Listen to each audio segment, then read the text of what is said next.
پچھلے ویڈیو میں ہم نے جماعت پنجم مضمون تاریخ کی درسی کتاب کے کچھ اسباق کا مطالعہ کیے تھے اور ان اسباق کے اہم نکات پر ویڈیو بنائے تھے، اور آج کے اس ویڈیو میں بھی ہم اسی درسی کتاب کے بقیہ اسباق کا مطالعہ کر کے اہم نکات پر ویڈیو بنائے ہیں۔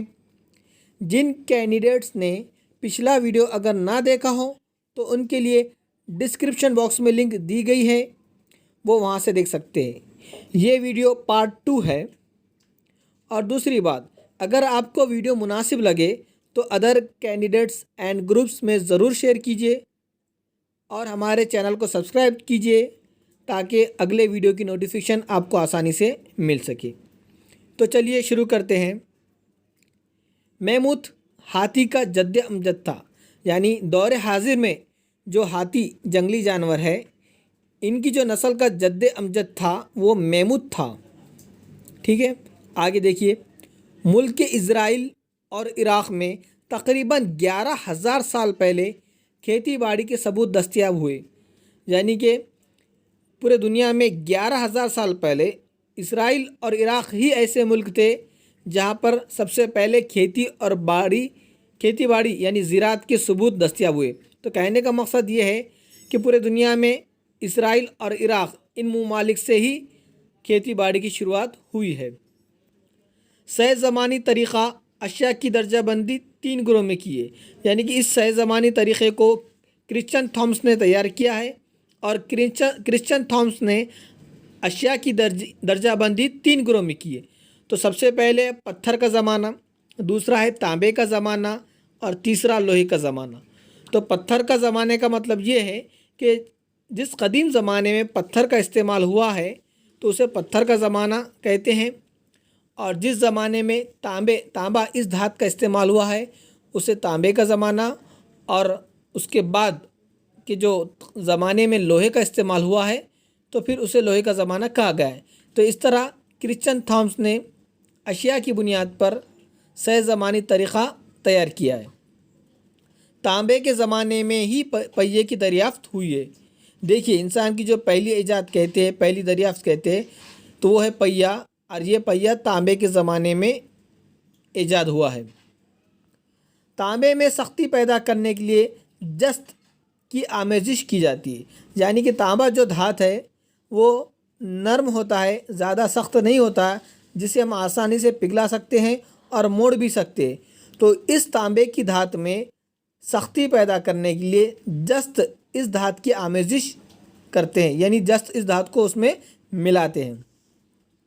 تانبا اور کتھل کی آمیزش سے تیار ہونے والی مخلوط دھات کو کانسا کہتے ہیں۔ دیکھیے، اگر ہم تانبا اور کتھل کی آمیزش کر لیتے ہیں، یعنی ہم تانبے میں کتھل یہ دھات کو ملا لیتے ہیں، تو جو نئی مخلوط دھات تیار ہوتی ہے اسے کانسا کہتے ہیں۔ میسوپوٹامیا، مصر، بر صغیر بھارت اور چین، ان 4 خطوں میں تقریباً 3,000 سال قبل مسیح میں شہری تہذیب وجود میں آئی۔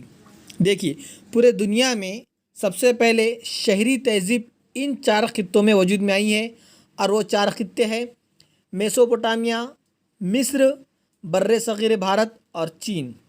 اس کی وجہ یہ بھی ہے کیونکہ یہاں پر دنیا کے اہم دریا ہے، جیسا مصر میں نیل ہے، بر صغیر بھارت میں سندھو ہے، تو ان ندیوں کے کنارے یہ شہری تہذیب وجود میں آئی ہے۔ اسی بنا پر دریاؤں کی وادیوں کی شہری تہذیب بھی انہیں کہتے ہیں۔ یعنی یہ جو 4 خطوں میں جو شہری تہذیب وجود میں آئی ہے، تو اس کی وجہ یہ بھی ہے کہ یہاں پر اہم دریا ہیں، اور دریاؤں کی وادیوں کی شہری تہذیب انہیں کہتے ہیں۔ قدیم مصر میں لوگ پاپائرس نامی درخت سے کاغذ تیار کرتے تھے۔ پاپائرس نام کا ایک درخت تھا جس کی مدد سے قدیم مصر میں لوگ کاغذ تیار کرتے تھے۔ اس سے پہلے کے ایگزام میں، کچھ سال پہلے کے ایگزام میں TT میں اس پر سوال آ چکا ہے۔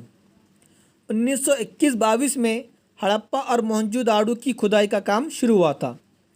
ہندوستان میں جو بر صغیر ہند میں جو دریائے سندھو ہے اس کے کنارے پر 1921 اور 22 میں ہڑپا اور موہنجو داڑو کی کھدائی کا کام شروع ہوا تھا، یہیں سے ہڑپا کی تہذیب دریافت ہوئی ہے۔ اور آپ کو بتا دے کہ دور حاضر میں ہڑپا اور موہنجو داڑو یہ دونوں مقام پاکستان میں ہیں۔ قدیم مصر کی شہری تہذیب میں ہی ریاضی، علم فلکیات اور علم طب کی ترقی ہوئی ہے۔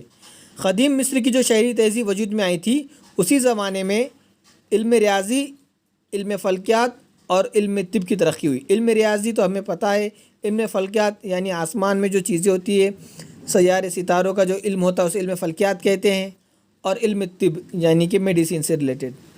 تو آج کی ویڈیو میں اتنا کافی ہے، اور آپ کو بتا دے کہ اس ویڈیو پر جماعت پنجم کی درسی کتاب کا ہم نے تقریباً اہم نکات کا مطالعہ کر چکے ہیں۔ انشاءاللہ پھر حاضر ہوں گے ایک نئے تعلیمی ویڈیو کے ساتھ، تب تک کے لیے اللہ حافظ۔